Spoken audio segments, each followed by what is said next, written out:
Okay, so just got out of watching the Pirates movie, Pirates of the Caribbean, on, I guess you can call it Pirates 4 if you want. Turn up the window. Pirates 4, and here's my 2 cents about it. It was a good movie overall. I mean, for someone who loves pirates, the best way to explain it is that they're trying to reboot the franchise, it seems like, because other than the main characters, like, you know, obviously Sparrow, Gibbs, and Barbossa, there really isn't anybody old that you will remember.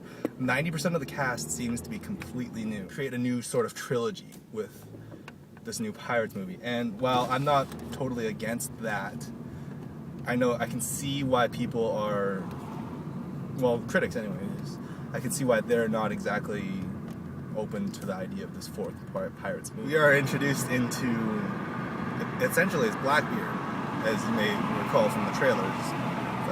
Blackbeard is the new character that they introduce, but it seems like it's so rushed trying to bring him into the story. He is in terms of his motivations and, you know, general lore of Blackbeard. They don't really do a good job of explaining, you know, how he's able to do the things that he's able to do in the movie until the very end, almost, where, you know, Barbossa's trying to do the one-sided, like the clergyman that they introduced. I can't remember his name anymore. The mermaids, the Anne's Revenge crew from Blackbeard. They don't seem very dynamic. It's very one-sided. So, Orlando Bloom and Keira Knightley, they already said that they're not going to do any more Pirates movies. So I can understand why they didn't even get remotely referenced in this fourth one. There's no. It's like they don't really exist in this series. The whole Davy Jones stuff. That's. It's like they took place, but they don't. They kind of wanted to sweep it underneath the rug. So, in that sense, it's kind of weird. As many special effects as you had seen from the other Pirates movies, especially the third one. The third one had amazing ones, especially during the Maelstrom. They downplay a lot of the ship-based stuff this time around. I mean, other than the whole Blackbeard stuff with his special powers, or whatever it is, that they don't really explain until the last minute, which I won't spoil. The mermaid stuff was kind of cool.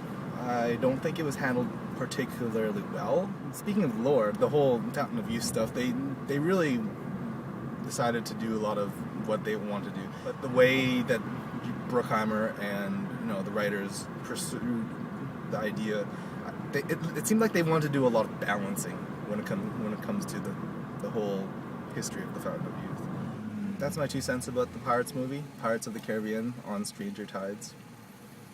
It's not a bad movie, but it's definitely not the greatest of the series. Hopefully we'll be doing this more often with more films coming out, with Green Lantern and Cowboys and Aliens,